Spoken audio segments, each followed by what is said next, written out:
And we're live. Here it is. It is season 2, episode 7 of the Love Doctor livestream. Joining me is, of course, the fantastic Miss Kinky Karma and the magnificent Votre Dame. Welcome, both of you. Hello, and hello to the viewers, people tuning in. Say hello to us. If you want to ask any questions anonymously, you can do that via the Slido, or you could just say hi, tell us where you're watching from in chat. And then get back to us. But if you want to ask any questions anonymously, you can do it going to slido.com or sli.do. I still haven't poured a drink. And How the dare event you? code is 207, TLD 207, because this is season 2, episode 7. And it's just, how dare I without making that nice little noise? Just something to pour into my mug here. Such a satisfying. Exactly. Yes. There we are. And Have you been sponsored yet?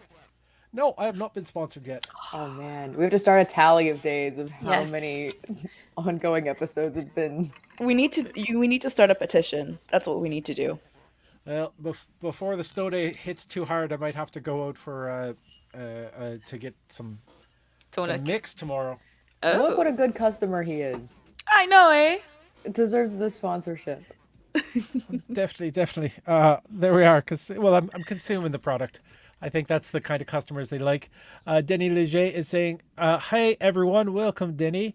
Hi, kitty. The little kitty cat that is Denny. Welcome. For those of you who are joining us not know what this is, I'm the Love Doctor. With me are my special guests just above me and properly named. And we're going to be answering your questions about love, sex, and relationships.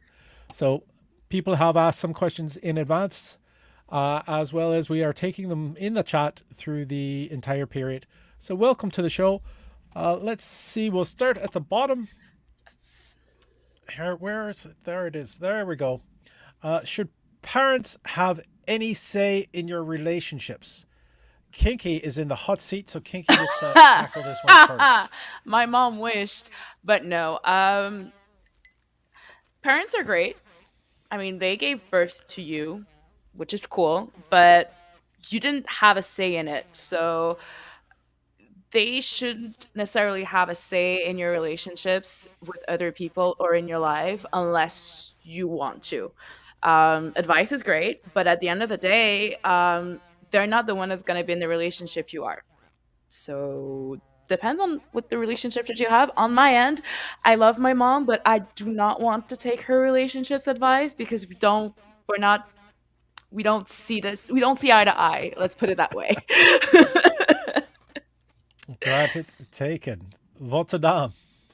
I mean, whether or not they get a say in a relationship, they're probably going to say it anyway. So holding space for their concerns is always a good look. Making their feelings feel valid, I think, is step one to lovingly dismissing them as none of their fucking business. So it's a balancing act like everything else. Such a lovely daughter. I hear you. I acknowledge you. I don't listen to you. You know what? I believe both of you gave fairly good. Like, should they have any say? Well, it all depends on your relationship with your parents, and at most it should be considered advice. But if you do live with your parents and they say they don't want that person under the roof, don't invite them in. That would be the only thing, and that's be a good impetus to maybe get your own place, so you're not fucking under mom and dad's roof. And technically, they're not impeding on your relationship. They're just saying that they don't like the person coming into their roof since they're the one paying the bills. True. The question saying, should parents have any say in your relationship? So a say would be... If you had a partner who, like, you were keenly aware their parents, like, did not like you, like, that would be grounds enough for me to, like, remove myself from that situation, because that's not a hill I want to die on, you know? Like, I don't think I would ever, like, want to bring someone away from their family life or anything. So I think that's, if you're on the other end of someone else's parents who are being given too much credence or being like, I don't care what they say about you. I like you anyways. Like, I don't want to hear that. Well, actually, it depends because it depends also with the relationship that they already have with their parents. Am I the only reason why they don't like each other, or am I just like a sweet cherry on the crappy Sunday that is your relationship? You know, so I mean, I wouldn't throw the whole thing just because I'm a cherry, but it also depends on it depends on the other person's relationship with their parents as well. This is a larger discussion. Generally, a person's relationship with their parents is going to supersede most relationships because the parents have had a longer term impact on their life.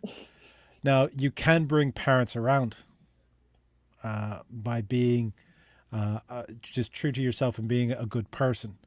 And that could get through some objections. But the thing is, some parents don't approve of anyone. Some parents are narcissists. You need to cut them off. And unfortunately, sometimes you see it with your other partner. God, we're off to such a sexy start talking about narcissistic parents and daddy and Hey, mommy issues. I watched Encanto yesterday, okay? I am still in my feelings. It's like at the front of your mind. You don't get it. Like I've studied People just are psychology. singing about their feelings. Like, It's like no, because I've studied psychology, and by the way, Encanto is an amazing film. But if you have intergenerational trauma, do not watch at your own caution. Yeah, it's made for adults. It looks cute. There's lots of pretty pictures and lots of songs, but the songs are so triggering when you have issues. But it's great. trigger warning for Encanto. Oh yeah. But it's a very nice movie. The villain isn't such a villain. It's like the type of villains that I like because there is a reason why the family member does what they do. There is it is a valid it's a valid reason, but it's not because it's a valid reason that it's a good one. All right. Disney with nuanced villains. I gotta say, call me old fashioned, but I miss the days when villains were villains. I miss the high camp devil horned Maleficent, like no redemption arc, nothing. But Maleficent, even the old Maleficent, which I love by the way, she had a reason to be pissed. I like a villain that believes that they are right. Scar was right. He was usurped. Ursula was a victim. Like justice for Ursula. Studied psychology. Oh yeah. Good. But not All for the right. right reasons. Childhood's ruined. Let's see. Or explained at least. Oh yeah. All right. Can we at least admit that Aladdin is a Disney princess? No, Of Aladdin course. is a thief. Well, not even a thief. He's a liar. Who's the Disney princess now? Like, Bob's Burgers is on Disney Plus, so that makes Bob a Disney princess, and I guess all the Layla. whole cast from It's Always Sunny in Philadelphia are Disney princesses now. They could pull that off. Well, there's one Disney queen as well. Elsa. You're talking about Mac? No, the that's- queen from Aliens. 'Cause that's owned by Disney now too. So Yeah. Amazing. Fair More enough. Disney queens, more alien Disney queens. there we are. All right, we are getting off topic, but let's get back to answering the questions. Certainly not milking the content as it comes in. My husband walks around the house in his underwear. They are gross and full of holes. He says he does it to be sexy, like when I walk around in lingerie. What is wrong with him? I'm in the hot seat. I'm in the hot seat. All right, what's wrong with him is he doesn't have any sexy underwear. He's obviously putting in the effort. And I think what you need to do is make sure you go out and gift him with like a banana hammock of some sort or something to accentuate his good features. So he'll have something else to walk around in that would be more appreciative than his religious or holy underwear. Ms. Kinky Karma. Maybe he's telling you a message. Usually when my boyfriend does that, it's like him telling me that it's time for me to ask for my friend to bring him to buy new like underwears. Because I don't do that. Like I have like an amazing friend who has like fashion designer cards and she shops for my boyfriend. It's perfect. And it's like when I do that, when he does that, it's like a sign that he needs new clothes. Perhaps it's that. There we are. I guess I can see the appeal of the like Tarzan loincloth kind of effect of the Swiss cheese Y fronts, you know, like as someone kind of doomed to be attracted to men, it's like you kind of gotta love the mess sometimes, but like I'm Embrace the kind of mess. I'll bet you anything there's shit stains at the back of those underwear. I can tell you that I got my partner and I a couple of different matching sets from this website, MeUndies. That's like, I think Canadian Yeah. based and stuff like this. And they're like, you know, not the most breathable polyester blends, but they are super cute and they will like last a while. But I think this would be a great opportunity to take the responsibility to get your partner something new and sexy to feel pretty beneath his clothes in. So yeah, something must be done. Do Intervention. something. Do something. All right. I had a thought as well. Is maybe because they are the ratty ones, with the little holes in them already. They're inviting you to rip them off, Yeah, and maybe then we. not. You have to be careful with that. I heard, and you have to tell me because you are a penis wielding person, that some men or some people wielding penis hold their boxers as if it's the greatest thing ever, and if you tear them or if you throw them, they are not gonna be happy because it's theirs, and it's like they fuse together into this whole thing, and it's like another whole relationship. All right. From There another is a planet. there's anytime that somebody would be, how can I say, wanting to play with stripping somebody violently as play, get consent ahead of time. Yeah. Yeah. Yeah. And you can ask, oh, does this mean you want me to rip these off? And then do it when they give you the affirmative. What's this? Doomed to be attracted to men, straight feels. So Esme Kavanaugh is in there with that little statement. If I Oh. may suggest, Esme, if you can't be a gung ho bisexual, be a political one and keep the gentleman on adequately thin ice, and you won't have to deal with Swiss cheese Hanes briefs ever. Keep them competing with lace. Yeah, that too. Boom. And somebody has hit the like button. Please, if you are watching, hit the like button. It makes a big difference. And if you want to be notified whenever this show goes live, hit the subscribe button as well. We won't spam you with unnecessary things. How many subs are you up to now, Doctor? We're getting up to close to 100. So if we hit 100, we're going to be doing some giveaways. Let's make sure we can hit that 100. So start clicking subscribe. And do you remember your first kiss? That's the question. Votre Dame. My first kiss was at the Baymats here at like a teen dance party they threw for us little high school teeny boppers. The Baymats here is a venue here in Montreal that throws parties and events in this empty, large swimming pool. So I was at the bottom of the deep end when I smooched just some anonymous private school boy who was at the dance. Aw. Boom. Nice. And then the guy I was crushing on at the time, I went home with like we both got a ride from my mom home, and he had smooched someone too, so he gave me props, even though I was like quietly crushing on him. So that was like the weird that story. All right. Okay. I remember my first kiss. I remember their name as well. Their initials are VC, and that happened in the woods, the wood near the junior or elementary school that I went to. And I remember my first makeout, which happened in a church, because that's right. Oh, I'm so jealous. And that was with someone whose initials were CJ. So that was a youth mixer dance at the church that happened with. So yeah, I don't remember everybody, but I remember those two. Those would be the first two there. Miss Kinky. Honestly, I don't remember. I think it's either two scenarios. It's either one where it was like a classic school dance and I was dancing with this guy that I was not even crushing and it just happened. Like I learned, like I had my first kiss and my first French at the same time.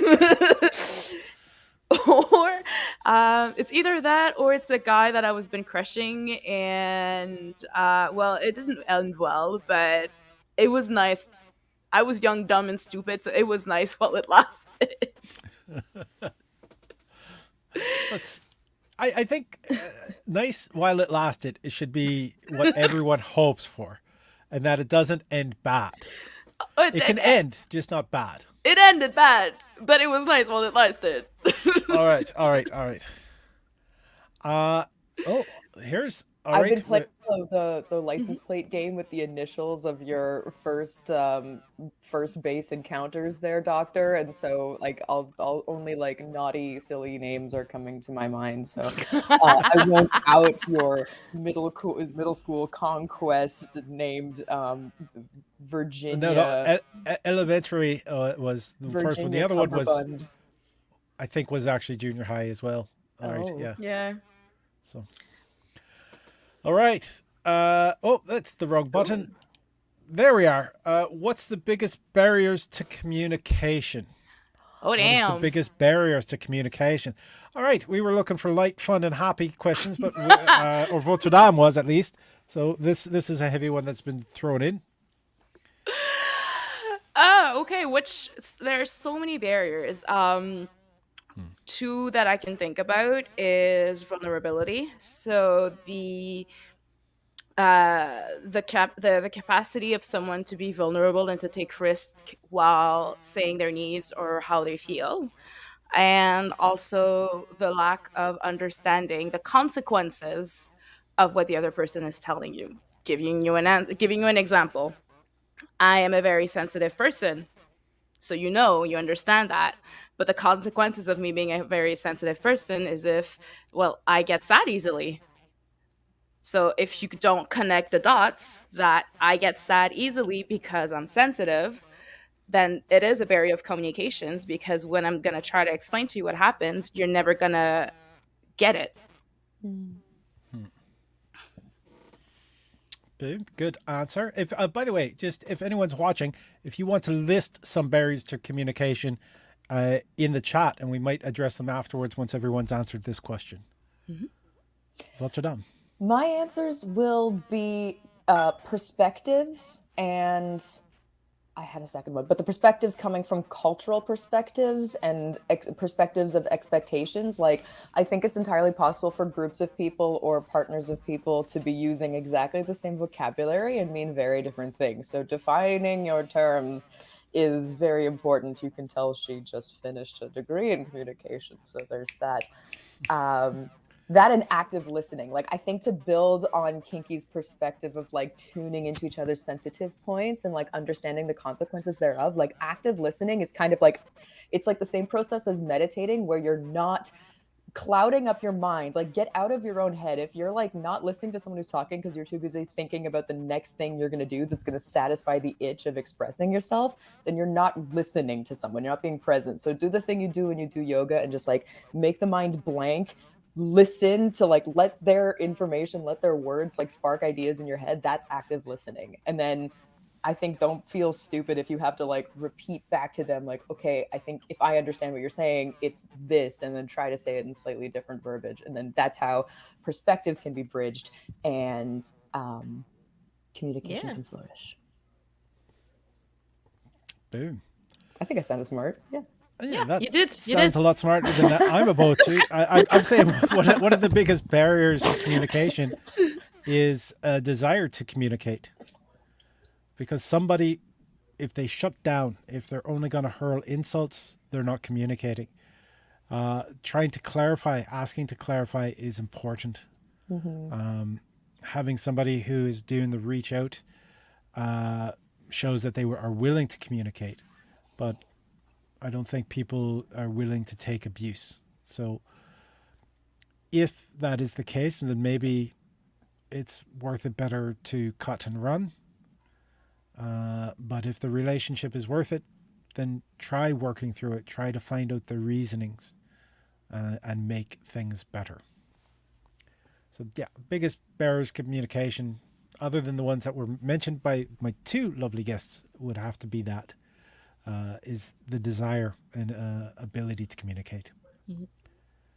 You got such And wise bitches on the show who studied psychology and who studied communications. Like And we're gonna rock your audience's socks tonight. like I've been into so many messes. Please I learn hope everyone from at my home is taking mistakes. notes. Yo. taking Write notes. this All down right. and don't make our mistakes. Like there is a reason why I say I was young, dumb, and stupid. Like No one is born wise. Let's be no, Vulture. Don't you dare claim you were born wise. Absolutely not. I was no. gonna say it's everyone's right to be young and stupid at Oh one yeah. time. You But trade it damn. out for being like older but so much smarter. Intentionally staying stupid is Yeah. the greatest stupidity. Then it's not cute because then you're like older and dumb and like that's just But double jeopardy. But here's the thing, though, because I mean, yeah, I did some dumb shit, and I grew of it. But I decided to grow of it. I decided to create and have some introspection and actually look at myself and actually agreed that yeah, that was not right. You should not have followed that guy into his van. That was not a good idea. But unfortunately, I feel people tend to not want to look back on things just because they find that it's negative, or you shouldn't like hold on to the past or like keep a grudge and all of that, when in reality it's not necessarily about that. It's just really about looking at what happened and trying to find a reasoning behind the reason why you were dumb. Have you ever heard the I, expression that like comedy is just tragedy plus timing? I find that the further away I get from my disastrous mistakes, the better a story I'm able to spin them into. Oh yeah, I That's a mean quote. that is a great answer. I'm also a little worried. Do we need to track down somebody who had a van?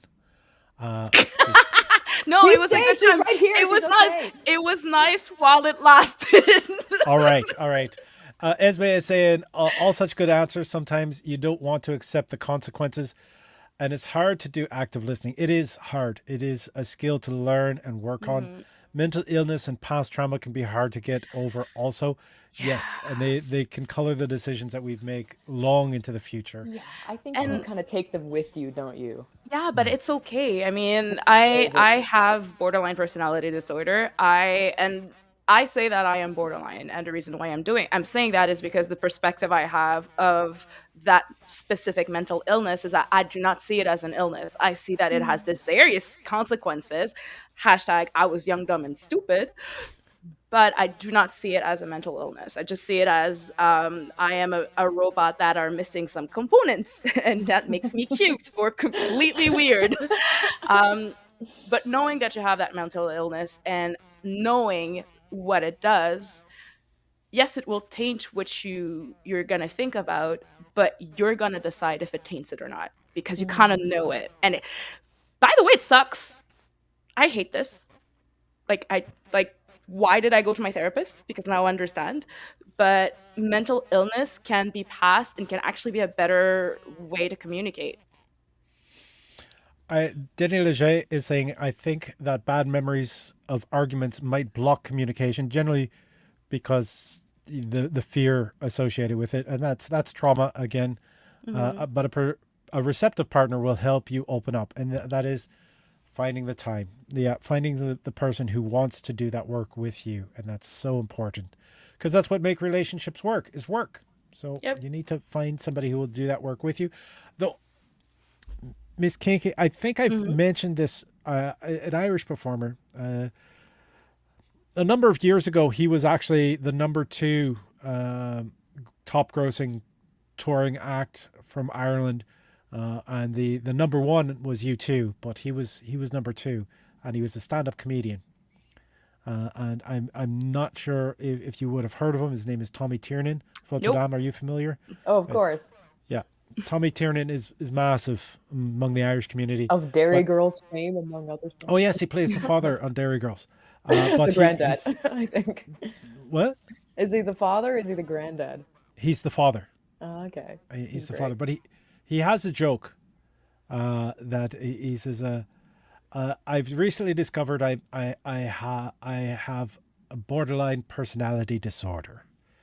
Not that I'm on the border of having a personality. It's that I'm either psychotic or neurotic. Yep. So neurotic, bad for me. Psychotic, bad for you. You. My favorite It's really joke with well put. that is like people are like, "Oh, you have such a nice personality." I'm like, "Thank you. I'm mirroring yours because I don't have one. Like that's a trauma. Hi." Or another of my favorite. Thanks. It's a disorder. There we are. All right. Let's move on to the next question. The next question we have here is It's what's the big deal? with anal. All right. I guess now we're And time you're to in jump the- into it. Well, don't jump into it because that's. Don't you forget the take lube it if you want to easy. jump into it. Yeah, exactly. What's the big deal with anal penis? I think or toy. That's kind of the big deal. What's the big deal with anal? The fact that it's got that taboo feature. It's becoming less taboo nowadays than it has in the past, I believe. But the fact that it's taboo means it's something that people want to try. It's generally considered non-procreative sex, especially if it's happening between two men or two penis having people.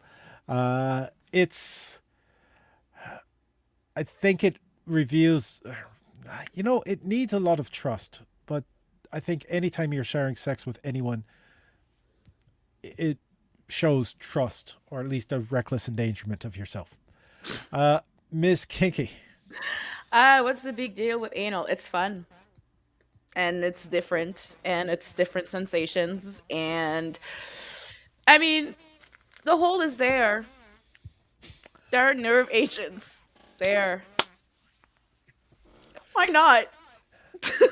Did you just do the why climb Mount Everest to this? Yeah. To anal? All right.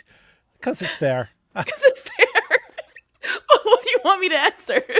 It's there. Why not? It's there. It fits. You have lube. We have the technology. Why not? I mean, the G spot is there for some people. So, pleasure. Pleasure. There we are. Votre Dame.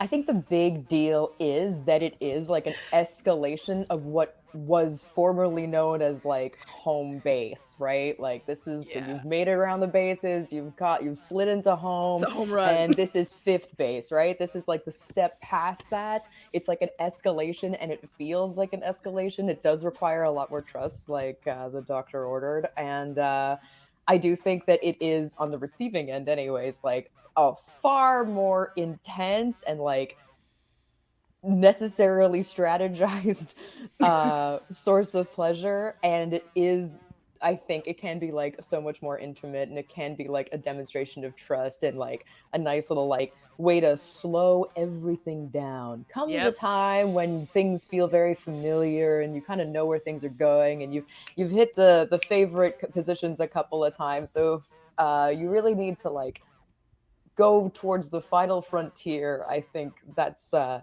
hype, anyways, as we perverts understand it. Yep. And it's great when you have a second wind because it's not that it doesn't hurt as much. It's also great when you have a second bottle of wine. No, I When don't. I'm drinking red wine, my partners are like, "Oh, I see. It's the devil's loophole tonight." And I was like, "I don't make my teeth purple for nothing. It'd be a waste of all these No, tannins." Me, the second wind, it's like, second wind, sure. There's in the advice that I give out, you'd never attempt to receive anal unless you've already had one orgasm. So if your partner can Yes. bring you to orgasm before attempting that makes it easier. I mean, of course, there's all the other Around the preparation, bases. lube, etc. You You hit the ball and you're in the first, second. It depends on how. Let's normalize orgasms here. It depends on the types of organism. Because when I come, I am the exorcist. You do not go to the back door. It's like it's funny. like you do not. No. It's scary. So it depends on how the person orgasm, or at least like wait until they're done. Yes, I yes. guess No, it's it's not like gross. I hurry guess up and it's on the stick. giving end of it. I guess it can be kind of like a little nasty and stuff like this. Like farts are gonna happen, shades of hues are gonna come off on you. Like you kind of especially if gotta you don't overcome know these it things. beforehand that you're gonna visit that place. I You mean, do have to eat pretty clean for it, there is so it does preparation. Like you help. need to go to the bathroom before. It's always better to be clean and like empty Or drunk. or both. Gotta love enemas. There is, and by the way, something that should never be said regarding to anal sex is hurry up and stick it in. That should never No. be said. I don't think anyone's ever said that. That and like Just normalizing orgasms. I'm like things I didn't think we needed to say on this We show. need to I believe that we need to normalize orgasm like for both penis wielding people and vagina wielding people because I feel that it's like it's so underrated, but we're so used to porn that like it's a type of being conceited. Like I've been part of those people that for a while I thought I was weird because I don't orgasm like the rest of them, you know, again, like Exorcist, like I shake and it's my boyfriend finds it pretty funny and he's like, yay, I won. But it's still not what you see. And it it's can be conceited. people should not judge what is normal Yeah. sexually from porn films. First off, and the when we're talking about anal, especially anal, Yeah. because Oh yeah, what lower your the, No. expectations. yeah, For these are goodness trained sakes. professionals who've trained for this. And it's white like a mime. Yes, You know what's Like really fun that's about not what you're looking at. That's not gonna happen with your average yeah. run-of-the-mill human person. I mean, there are so many documentations about the behind the scene of porn, like watch that. But people don't. taken. That is taken. All right, I think it's time to move on. We've reached the bottom of the anal well. There's all right. My partner is a wonderful woman, but she never arrives on time for anything. She claims it's called being fashionably late, but I think it's rude. Granted, she looks great, but I would rather she be on time. What is the best way to tell her to spend less time on her looks without sounding like an asshole? Votre Dame, you look offended or Oh, challenged by this. Which one of my lovers is in the DMs right now being like, why aren't you on time for anything? this is why I like the fact that my only relationship is currently playing LOL right now. I do not have that problem. I haven't been late for a lot of things in a long time because there's been nowhere to go, so that's great. People have kind of forgotten that I'm late for everything. But you know what? Especially post-pandemic, like time means nothing, okay? I think this is a you problem and you need to get over this because taking a lot of time to get gorgeous is a worthwhile and artistic pursuit, and you should not take it personally as like the center of this woman's universe to be exactly on time for things unless it's a time-sensitive commitment. You should just be more comfortable being alone with your thoughts and like waiting around for a beautiful vision who has put time and love into her appearance. God That's damn, the hottest girl. take you're gonna hear tonight. Damn. she read you for filth. Get over yourself. People are gonna be late. All right. Now for the rebuttal. By the way, Esme has dropped in with I'm triggered, but a round of applause for Votre Dame. I not experience I had. I love my family. I well occasionally I refer to one of my brothers as my brother the asshole, but I love him dearly. I think he's great. He had that issue with his partner, and he just started telling them that things were happening 15 minutes or half hour earlier than they were. So the person would be ready on time. Valid trickery. I think this. So that's trickery. I'll co-sign. Joshua Curtis is given a half bearded round of applause as well. So letting them know that you would prefer that they were on time is enough. But you know, that's, as May is saying, that's fair enough. So it all comes with the expectations, all right, and saying them politely. Kinky, do you have anything to add? She said that she doesn't understand the concept of time and space in between the pandemic. Girl, I've never understood the concept of time and space, okay? Like, It's time meaningless. means It's a social nothing to me. construct. Like, it's such a social construct that I had people being like, Daff, you're too needy. And I'm like, why? Because you keep wanting to see me. I'm like, well, I haven't seen you for a long time. He's like, I've seen you yesterday. This is how bad I am. But my boyfriend does exactly the same thing. He tells me like, "Oh, we have to get ready an hour in advance before."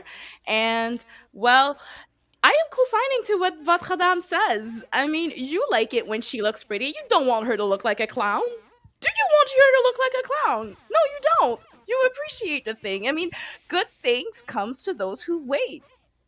So wait. She's cute. She's gonna be nice. And again, perhaps the problem is not that she likes to look good. Perhaps the problem is just like all of us, the concept of time and space means nothing. So if it happens, just give her like an hour in advance. If you know that it takes her 3 hours to take care of herself, like put 3 hours before the due time and you're good. And she's cute. And both of you are cute. There we are. This is cuteness overload. Just want to remind everyone that they can hit the like button, hit subscribe if you can. We've got some comments coming in. Esme was saying that's fair enough. Denis Leger saying, I think that some people are also shy and don't want to be among the first to arrive at an event because they can't talk easily or mingle if there aren't many people there. And besides, it's not because a party starts at 6 that you have to be there at 6:01. Yeah, that's what I was saying about like time-sensitive commitments. Like, I will just be there when I am ready, unless it's like a call time for a show or like a film. And even then, I'm like, girl, I'm from the Caribbeans. If we tell you to come here at 6, in reality, we're waiting for you at 8. Okay. Like, it can be very culturally specific. Some cultures are more like business oriented or like specifically temporally oriented, and other cultures are just a lot more like, you know, lenient times of day, like suggestive kind of open-ended ideas of when people will all be there, and then when people are all there, you can start. Exactly. Joshua Curtis saying, I used to always be early all the time, but I'd rather show up with a gorgeous goddess on my arm. See? Joshua Curtis is not an idiot. He understands. There we are. Let's see what else we understand. Would you ever lie for your partner? Miss Kinky Karma. No. But, because there's a but, the concept of truth. Is it? You got me.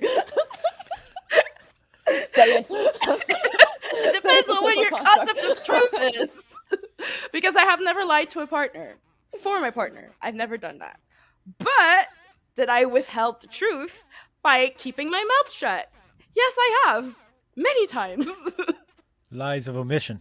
Exactly. But is it a lie, though? Well, they're called lies of omission. But is it really a lie? Because technically you're not saying anything. Are you like lying technically to your partner by omission, or are you lying to other people on your partner's behalf, like for their sake by omission? Yeah, for their sake. Yeah. But I mean, and again, it depends on situations. I mean, I don't do that for trivial things. They're like, they are... Personally, I believe that sometimes there are valid reasons why you should lie by omission. And those have to be discussed with those have to be discussed by the partner, and those have to be well established. Like one great example that I had, it's not a partner, but it's a friend. But my friend has been abused, and we knew the relative, we knew the person. And what happened is that she decided, he actually, they decided to come out anonymously. And I mean, I kind of knew who it was, and they said that they didn't want anybody to say it because they weren't ready for that. So when the aggressor came to me and asked me if I knew, what do you do then?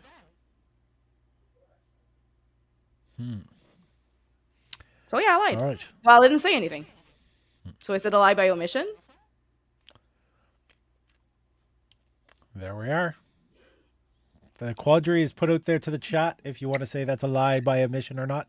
Votre Dame.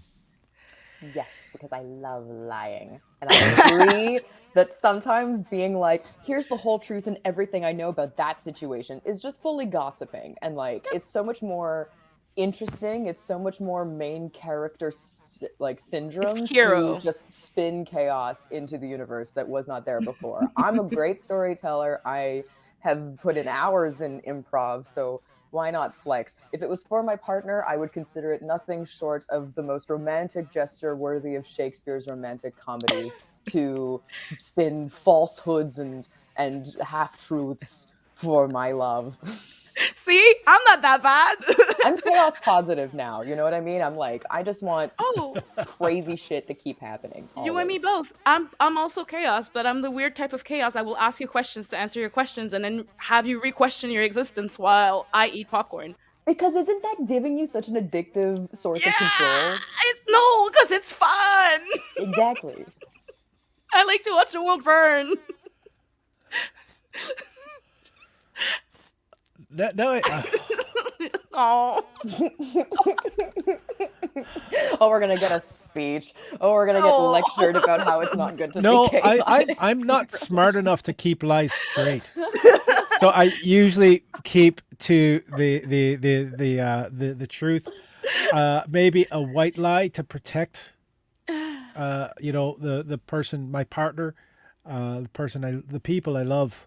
I would a white lie. But if it came down to like me in a police questioning room, I might be a bit tight-lipped, but I wouldn't deny any facts. yeah, no. Unless I'm married, I would never there's a snitch. limit. Like if I'm like, no, no, no, no, no, no. No, I am Especially nearest to to the cops. myself, okay? I am nearest to myself, whatever other people say. If it's my life or like in a police situation, unless we're married, because if we're married, I'm allowed to plead the fifth. Um, yeah, no. I'm not Esme cute. is saying, I don't look cute in prison garb. That's Esme is it. saying, take Esme me to and the me need to slammer. go I for ain't drinks saying after the nothing. show. That is the thing is, if you lie, you could actually be charged as an accessory Exactly. after the fact. A And I well mean, accessorized accessory I will yeah, be, but I mean, because I I do. will not go down like that. But that's the thing, because I personally believe that I'm a villain. I am the villain. But as a true villain, yes, I will lie for you, but there is a limit to how much I'm going to implicate myself and the consequences for my own little self. I Anyways, hit mean, me up if you need a girl who is happy to lie to the cops for you, because that's I'm me. gonna make sure that the cop never gets at you. That way I never have to lie. But Boom. All right. The next question: list 3 adjectives that describe you in the bedroom. Oh, and I'm in the hot seat. Oh no. All oh, right. Uh, 3. All right. Old is one. No. That describes me everywhere though. I would say kind, controlling, and ravenous, which seems like a bit of a contradiction. Miss Kinky Karma. chaos, brat, and a wheel of fortune because you never know what you're gonna get. I don't either. It's like throwing away the map when you get a pot of gold. All right, the chocolates. Yeah. Votre Dame. Jiggly and giggly and wiggly. Oh, jiggle And they jiggle. just kept to the eagles. That was all the eagle answers. And what I want to do right now, I just want to bring up at the bottom. If anyone's enjoying the show and you enjoying the show, there is a little thing at the bottom which will let you know how you could donate to the show. To anything that is donated to the show in the next 24 hours will be divided evenly among all the performers you're seeing here. Hello to everybody that's out there. So that is a link tree. So that's that's how you ask questions. That's the wrong one. There it is. No, that's not the right one. Where is donate to the show? There it is. Buy us a It's drink. yeah, buy us a drink. It's linktr.ee/Paul Ash. That's my manager. And that's how you can donate to the show. to help support the show, keep it going. I want to thank StreamYard. They do not pay me for this, but they give us the platform that allows us to use it, which is great. And don't forget to enter your questions to be heard. It's at slido.com or sli.do, and the event code is TLD207 to ask your questions. Of course, you can always just drop them in chat if you're not embarrassed. Don't be. It's fun. Well, here we go. We're another specific type question. Ooh. What is your biggest turn on or turn off? Votre Dame. My biggest turn off is like whenever anybody is talking dirty to me using nouns I don't like. Like if your slangy words for like my anatomy is just something I would never say, it pulls me right out of it.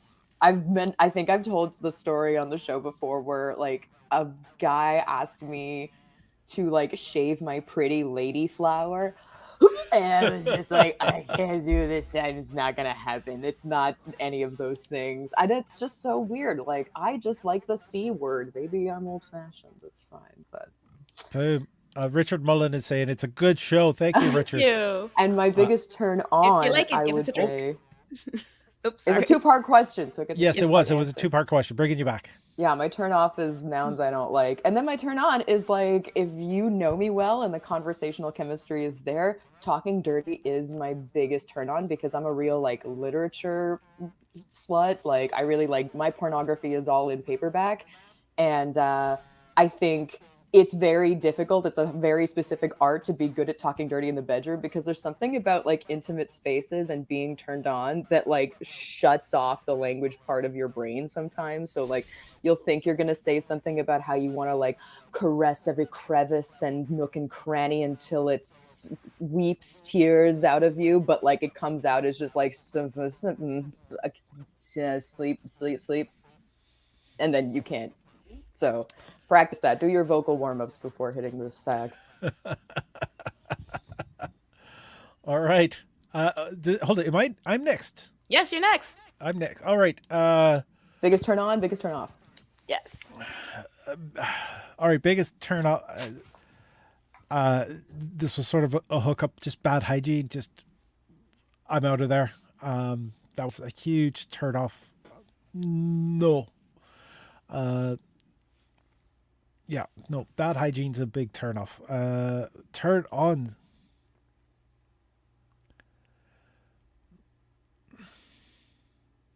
Costumes and perfumes and all kinds of necklaces. All right, to be this is I don't think I'm going to sound a certain level of vulnerability. I find is a big turn on. I identify to be a bit more dominant. And to have someone who respects that, who is vulnerable to that, is delicious. Of course, all done safely, safe words, etc. Miss Kinky. My biggest turnoff, I'm not into denigration, so I don't like. Don't get me wrong, I love a good innuendo, and sexting for me is You already like, mentioned anal sex, but yeah, but no, sexting. So like the art of like writing like erotical stuff like through text. That's yeah. Like I remembered like those steamy texts that I have, and I can't believe I deleted that history. But anyways, I digress. But I don't like denigration. Like maybe it's trauma, I don't know, but if I feel degraded or if I feel like a tool or an object, it's just it's done, it's over. I know that some people like it, I just don't. My biggest turn on, well, for the moment, is people making me. And here's the thing, when I say by make me is like, let's say you want to corner me in a corner and I'm like, well, if you want to do it, what you gonna do? And they do it. That's fun. I like that. I will reciprocate. Hard. You mentioned the brattiness before, so that Yeah. checks all the way out. But I'm a switch though, that's the thing. And that's why Mhm. like I said that I'm a wheel of fortune, because like yes, I could both go dominant. I'm either a good dom, a brat tamer, or a full on brat. So depending on the chemistry that I have, it's really going to depend. But even in all three categories, you need to do the first move in order for me to reciprocate. I guess you guys would be the perfect people to talk to about this, but like speaking to your experience in like roles of dominance that do not engage denigration, that do not objectify and belittle your partner. Like, I feel like there's some people who approach being dominant as like a role they're playing, like a villainous caricature they can put on, and then it kind of manifests and just like being like mean, you know, like Yeah. for like a shortcut to it. And that's what it feels like. It feels like a shortcut. Yeah, it So I is. guess like what other things besides denigrating things make a dominant performance? To give you an example, when I'm a brat, like I currently am very bratty, so I will do things to get a reaction out of you because I am chaos and I enjoy it. So, a dominant who is more of a brat tamer, I will do something that I know that will get me a spanking, and he will do it. But it's not because he's denigrate. He's like belittling me. It's because I'm breaking a rule, you know. Mhm. Or where I'm more of a dom side, it's like it's a passage of power. So you're still someone, you still have agency because you can still take your power back at any given time, but you're willing to give it to me, and I'm there, and my responsibility is to protect you and to control you in order to make sure that you feel okay. I don't know if it makes sense. Yeah. And other people like denigration. They like to be used as tools in like urinals. I mean, we've all done the BDSM test. We've all seen a urinal. It's there because people like it, and it's okay. No king shame. But there's so much more to the dominant side than just that. I like for me, I have a bit of a praise kink as a praise giver, and I find that does work with dominance as well. Yes, cat, it does. Trust me, it does. I But swear. I'm also a bit of a bigger lad, so it's not hard for me to physically sort of intimidate somebody and use that physicality as well. And it's in no way denigrating. It's Yeah. I mean, I'm a pleasure dom. I'm not gonna denigrate you. Hmm. so there it is. Yeah. So Vulture, I think what you're mentioning is like a shortcut or for people who aren't really Mhm. into it. And if you do run into somebody who really wants to denigrate, is that a red flag? No, I don't think so. It depends. It really, because I know people that like it, Mm. like genuinely like it. They have to So find the right person, I suppose. exactly. I guess what you're talking about is like what does it reflect about how they came to know this about themselves? Mm. Which does give like I've been using the expression orange flag a lot lately, which is like Hmm. an up to your A yellow, discretion and sense. A yellow flag. yellow Gives me flag. pause. Gives me a little pause just to see Yeah. that. So I guess I think about that, but I would rather give someone the benefit of the doubt that like, okay, so you're just new at this, you're just like trying this on for size, and like the shortcut for in your brain of like what makes a dominant partner is like someone who's like you little But etc. Like remember, but that remember what. But remember, I'm gonna do a segue on the let's normalize orgasm. It's a byproduct because when you look at porn and when you look at mainstream erotica, Mm. the normal dom that you see is either the one that is going to belittle, the one that's going to put you in a cage, or you're going to have the other side, which is Christian Grey, whatever the fuck that is. But like Abuse. abuse, yeah. But like the dom, this SNL, the dom and sub is such a huge spectrum that it's not just that. yeah, I much prefer Owen Gray. Yeah, I must prefer Les Infortunes de la Belle au Bois dormant. I don't know the title in English. Oh yeah. Oh yeah. Vulture, I read your that. French is better than mine, so do you care to I read translate? that I was 16. My goodness. Say it one more time for us. Les Infortunes de la Belle au Bois dormant. So basically, it's a retelling of Anne Rice. which is an erotic novella about Sleeping Beauty when she wakes up. And it's Yeah. a very big sadomasochist trilogy where, I mean, the first scene is that she gets raped by the prince, like full on, like she wakes up and it happens. Anne Rice is working through a lot of stuff. Oh, yeah. So There it is. yeah, that's it. That one. That one. Or the Marquis de Sade. Who is also working through a lot of stuff. Justine. That is- yeah. That explains the why I was dumb when I was a kid. Look at what I was reading. And by the way, all of those are in public libraries. That's where I read them. Well, they're classics. I know. Anne Rice is a treasure. R.I.P. to a legend. Until she did some really weird shit, but yeah. We just as a note, we have only one question left. So if people want to get a question in, I do suggest you do it now. Before we're done, this is the Slido, and the event code is TLD 207. I mean, we've been going for an hour, which is a great length for a show. And let's get I'm getting a full wear out of this like makeup that I took a long time and made sure I wasn't late for the show to do. Please Girl, donate. I just did a lip. Your live stream is always like my favorite excuse to stay inside, stay warm, and do full showgirl makeup. This is looking a bit more like I lost my way on my way to Dungeons and Dragons instead of I love like, that a showgirl play. show. I was there. It was amazing. I loved it. I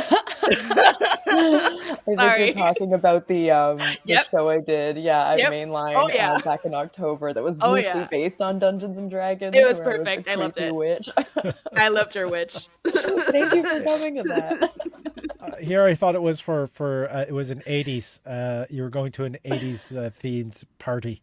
That's what the hair was for. Not, I mean, that's D&D. always my vibe. I'm always kind of like an 80s look. This especially, it was my mom's in the 80s, so. Aww. Yeah, no, I decided to just do a lip because it was fun. Mm-hmm. All right, so the last question we have here, unless more comes in. Oh, we have another question coming in. Which of the 5 love languages, words of affirmation, acts of service, quality time, giving gifts, or physical touch is your language? Kinky. Fuck. Short answer, all of them. More complex answer, trauma. So right now it's really physical touch and act of service. But the more I got into it, the more gifts and words of affirmation became a thing. And the reason why I say trauma is because where the environment I was, when you received a gift, it wasn't really a gift. So it can't really be an act of love, because when you love someone, you shouldn't have anything back. You shouldn't want to have something back in return. So that's where gifts were kind of weird. And words of affirmation, well, I'm the typical girl that, well, never really got very much praises. Like, more of expectations. Like, we're disappointed. So getting to relearn those 2 love languages is currently what I'm currently doing. But what I've really is right now, my biggest is physical touch and act of service. Quality time, I mean. I'm gonna put words of affirmation and acts of service at the top, even though my expectations, like I file big romantic gestures under acts of service, even though they can be really just like day-to-day, like thoughtful, like, oh, I know you hate this chore, so I did the chore that you hate, but I left you the dishes to do because I know that's your favorite chore to do. So little thoughtful things like that. But any grand gesture, honestly, my expectations are way too high. Like, no one has ever lived up to them. I am like managing this. I am lowering it down. Words of affirmation don't cost anything. And I think if someone's actively listening to me, they know what's going to work for me. So I'm also very like expressive and clear about what I need in that regard. But I agree with Kinky that you do kind of need all of them, as you need all 4 seasons in a year, you know, time and a place for each and every one of them. So I don't know if you heard the TikTok of, oh, what's your love affirmation? It tells you exactly what you lacked in your childhood. I hate that. Oh, yeah. No. That hurt. Yeah, That's not playing fair. That is not playing fair. I know. I'll think I like about this chaos. later. Remember? I think I mentioned this last week, though. It was like I met a person doing community radio who was well, they were Wiccan, and we hit it off and we hung out, and they would come hang out during my show, and then they asked if for my birth date and location, everything, and the time, so they could do my star chart, and then that was the last time I ever heard from them. What is your primary sign, doctor? Are you a Scorpio? No, I'm actually a Gemini, born in the year of the cock. Very nice. The rooster. Yes. Yeah. Some would say a schizophrenic chicken. So it's all. All right. I guess my take on this is going to be that physical touch and words of affirmation. Those are the two ones that it's easiest for me to give. I had a partner mention about how much, like when they were having troubled sleep beside me, I just sort of curled them up inside my arms and wrapped myself around them, and that made it easier for them to go to sleep. But I didn't even wake up to do it. It was just, that was the natural thing to do. Words of affirmation, if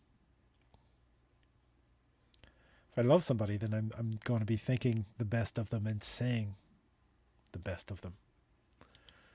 And I So think you're like me, where you can't really shut up about big feelings when you have them. Where like, I'm just gonna keep saying it, like, oh my God, you're so cool. What? You do that? That's amazing. Oh my God, But I'm so that's proud of you. Like, I'm really excited about this for you. Like, but lots that's of so words. but that's the funny part, is that I give a lot of word of affirmation. That's like I believe that like the love language that you give and you receive can be different. Kind of Hmm. like you, I'll give a lot of word of affirmation and a lot of active service. But it's so fun to do that. It's like it's fun to gush about your partner and be like, he's so cool, she's so Oh, cool. It's like, oh my god, yeah. we've had a couple more questions come in, so we can get onto these as well. And did you orgasm during sex soon after losing your virginity? Mostly for the women, but open to all, thankfully, because I'm in the hot seat first. I actually had an orgasm before I ever had sex. I was gonna say. And the first time I had sex, I had an orgasm too. So thank you for asking. I'm privileged. No, took a while. But I mean, I think that for uterus wielding people and women, the concept of an orgasm is more complex, and it comes from different strides, and it's okay and normal not to come for the first time, or not at all. I mean, it's anyways, for me, sex is not about the end game, it's just a journey. So I could have a lot of fun and just not come, and it's just gonna happen because I mean I'm on antidepressants, so but yeah, no. I do want to just interject. As an older man now, it's often I'm in the game. I'm there to play, but I don't always come. And but I'm having fun. Trust me. All right, Votre Dame. Oh, yeah, I would definitely say that I guess when you're a young person and it's your first time with like penetrative sex versus like self-stimulation, like even when you know your body, you know that those become two very different kinds of orgasms for vagina having human beings. And I think the expectations are so low because you don't know what like penetrative orgasms are supposed to feel like. So you're kind of like, did I miss the point? Was that it? Is that all? Like, what's happening? Like, you're a little too like analyzing everything to feel like the feeling you're gonna have when you're left with blue balls at the end of it, which is just like, okay, I Yep. gotta take this into my own hands. Yeah, so I definitely didn't have one of those the first time I had like penetrative sex. Like I think we knew what like other orgasms were before we ever uh, let it have anything to do with anyone else. But nah, it's not happening the first time, ladies, unless he's way too old for you. Or he's very lucky. Or experienced. Somebody Or could be experience. experienced at a young age. So I know there's a lot of skepticism there, and it's not always a healthy thing, but there, yeah, um, yeah, that's one of the differences between masturbation and sharing sex with a partner, is the fact that you know your body, you know how it reacts, and you're feeling it from both the hand or tool and on your body, whereas the other person doesn't know how you're feeling when they're doing what they're doing. With experience, somebody gets to know, for example, like the G spot, as I stroke with two fingers here, the G spot is sort of the back of the clitoris, and it's a very thin wall. It's on the interior wall of the vagina, Yeah, the and anterior. Sounded like you said like it's interior, like it's inside, so it's oh, the anterior, anterior, the front, the yeah, front the front wall, part. Yeah. yeah, and That's why they come hither. yes, Yeah. definitely the come hither. It's there, but the thing is, as a penis wielding person, knowing how to angle my penis as it's entering in to put maximum pressure onto that space. So I'm just that laughing that about all the discussions of wielding that we keep using. It's kind of yes, like a sword. Ha! Hungard. Stay back! glow in the dark lights, glow in the dark condoms. It's lightsabers. Oh my goodness. Oh yeah. You are Oh, bringing back such a powerful memory, though. Like, my first penetrative sex experience was so whatever, so annoying, so happened in Chattagay. I barely register it as, like, even counting it. Like, it doesn't matter. Like, that's I not losing my what. It's just, like, a thing that happened. But I had this mind-blowing, life-changing, beautiful finger bang at my friend's Sweet 16 party, like, overlooking the skyline of Montreal on this hotel balcony, and I had no sense of how loud I was being, but like talking about young people with a lot of experience, like I'm still friends with this guy, and I'm always just like, oh man, but you have to experience this. Like he's on another level of like sensitivity and tuned inness. That was like a very positive first experience with nary a penis involved. So girl same. boom. All stick to right, we fingering, teens. Come on. Stick to Don't tongue bite and off more than fingers. you can chew. Fingers are nice. Actually, fingers are underrated. Fingers are great. They don't tire. They don't go numb after they're done. Like they stay on. They live on. Yeah, Power you to the can't drink too fingers. much whiskey and have no bones in your hand. what is that, whiskey wrist? What do you have? All right, I want to point out that your mouth and your tongue doesn't get tired very easily either. Like inch for inch, your tongue is the strongest muscle in your body. So let's point that out. We have two questions. We have two questions Ooh. because another one has come in anonymously, and we still have one here in chat to get to. Yes. What would be a grand romantic gesture?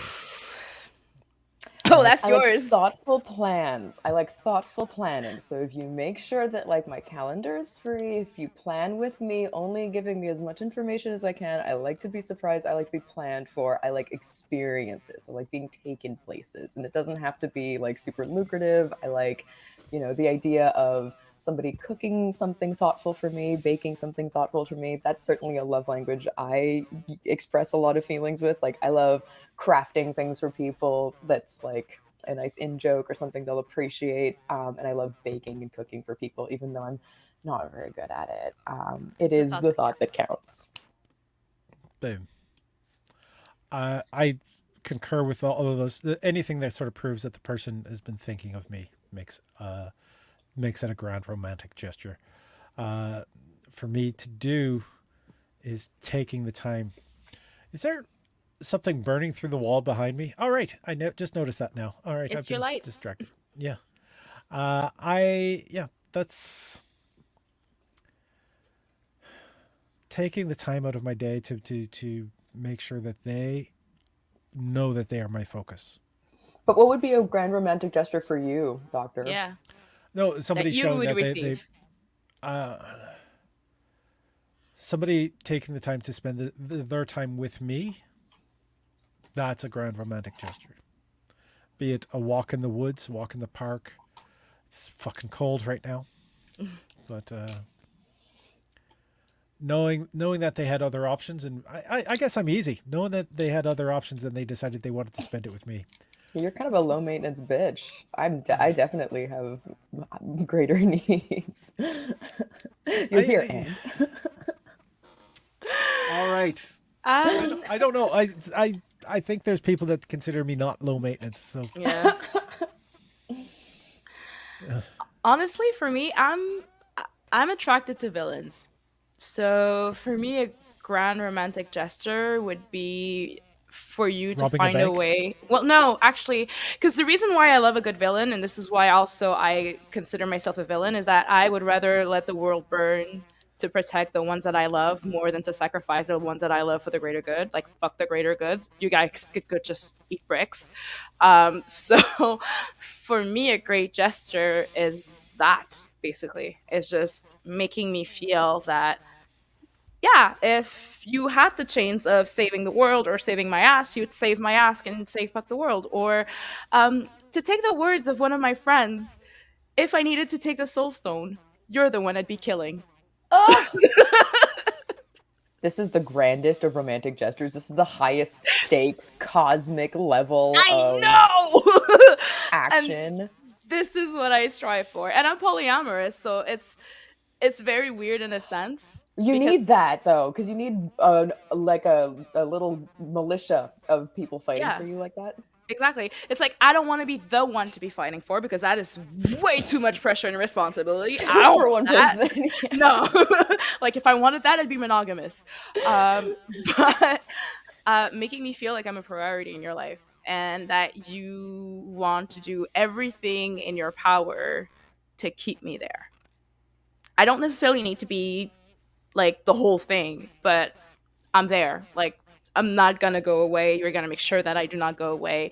Not in a stark way. I mean, consent and shit. But So you're saying like a good like romantic gesture, like okay, so it's Valentine's Day Eve, and I really want to like fuck stimulate Valentine's my Day. mistress Kinky Karma, right? Like I would have to stage your kidnapping and then rescue you with No, the rest of your like my paramours, like all of your lovers. Like we would team up and like have to bust you out of the escape room. That would be it. That would be the gesture for no, you. not at all. Because No, here's I the think I thing, nailed it. though. I Because don't if have I to ever, finish that. because if I ever get kidnapped, my well, I don't have anymore. I only have one partner. But my partner would actually laugh and be like, "Really? Like, I don't even have to do anything. She's gonna get out her on her own." And I'm gonna go eat popcorn because it's gonna be some funny shit. No, it's more, yeah, no, it's really just I'm gonna keep you there, and this is what I'm doing to keep you there. Montreal comedian Vlad Levitt has a great story about his Ukrainian grandmother, and the fact that like she's hardcore, and he knows she's hardcore because out of the blue she says weird things like, "Yeah, if I'm ever kidnapped, don't pay the ransom. I'll take care of it." Yeah. That's what I mean. Have you seen my ancestors? Have you seen like the vevs and all the voodoo stuff I have on my? I'm good. I can All handle right, my own. I'm a villain myself. so here we are. We have one question here, and it is a big one. Oh, It's a big one, but it's a multiple choice. So why am I let's scared? bring this up. Okay. Your lady shows up for a surprise 60 times during game night with the guys. Do you A, kick the guys out? Things are about to get sexy. B, bring her to the coach and sit her on your lap to be your good luck charm. C, tell her that the game is almost over. Come back in an hour or so. Or D, tell her to come back another night. All right. Kinky, we know you like to game. What's your take on this? It's gonna be a bit of A and a bit of B. Gonna be both. I'm Dude, taking both, and all right. especially if Kick the guys out. Things are about to get sexy, or bring them to the coach to sit on your lap to be your good luck charm. well, I mean, yeah, if it's well, actually, if it's a penis wielding, he'd take my place. I'd put a skirt, and then I'd be sitting on the lap, and then perhaps the boys would get a picture, and they would just leave on their own, Boom. All or they right. could watch. I mean, you do you, because I'm doing me. Well, actually, you're doing your partner. There is Voltra. I like the multiple choice, choose your own adventure payoff of this prompt that we have. I'm gonna go do you with need to B. see it I don't again? have enough no. I was thinking about B. I don't have enough insight into like the minds of like geeky gamer people to like understand prioritizing it among everything. But as someone who's a lot more likely to be someone who shows up by surprise in a costume only to be embarrassed when all your friends are there, I'm not taking it personally if it's like, hey, you're gonna sit on my lap and you're gonna wait, and everyone's going to tell you how great you look, and you can wait your turn, and the games shall begin when this game comes to a close. You know, I feel like that's a healthy balance. Yeah. A and B. Boom. Richard Mullen is agreeing with you. I'm gonna have to. It all depends on the game. Most likely B, but if it's something that can be set up and tear down, like if we were supposed to be gaming for 3 hours and we're at the 3 hour point right now, and we're gonna have to continue another night, guys, we can continue another night. This is a good excuse to stop it. And actually, I'd like to go with an option of E. Why can't my partner join in? That's not how games work. You'd have That's to not finish how- the game and you'd have to start Yeah. all over again. No serious No, gamer no. is like, No, let's no, no, finish Depends this no. on the another game. night. Some games you can add people in. Yeah, not in the middle of the game, and especially if it's Not not a the- tabletop. Like yeah. if it's a D&D game, or That's like why it's such a good question. It makes yeah. you choose. Exactly, because I mean, a normal like tabletop game, you can't just decide to add a random ranger into the mix while you're in a geez. dungeon. B is the default, and I've run games at in the past. I always have NPC character sheets I could toss out to somebody who shows up that day. So I'm thinking especially of like Settlers of Catan, where I get really capitalist and possessive and ruthless and mean. I would kind of feel bad if my partner walked in to like see me like this. I'd be like, do not observe. Like, Yeah, no. I'm colonizing all of Catan right now. Like, it's a bloodbath. My longest Roshan road is a weapon. Roshan has just commented, rocks fall, everybody dies, game over. Yep. So that's one way to handle it. So the to be continued is a thing. Having somebody sit on your lap, patiently waiting for it to be over, is an option. The others, no to C, no to D. Well, hopefully they're not saying no to the D, but it's all there. I don't know why I said that. That wasn't that clever, but it was in my head. I had to put it out. And it's out. It's out, and it flopped rather horribly. All right. Well, this has been our episode at this point in time. Please remember to donate. It's just running along the bottom there. It's this link tree /Paul Ash. So linktr.ee/Paul Ash. That's what you can donate to help support the channel. That money goes to supporting the performers you're seeing on evenly. Supporting the performers you're seeing. Everybody gets an equal share. And I want to thank everybody for tuning in. I want to thank Roshan, Richard Mullen, Joshua, Esme, Denis, and everybody who commented through the night. Thank you very much for participating in the show. And of course, let's take a look at my fantastic co-presenters here tonight. We have Votre Dame. Votre Dame is on Instagram, so that'd be votre.dame, not dame, but dame. Sorry, VOTRE. Yeah, if you're from Boston, then you might say voter game. There we are. On parle français ici.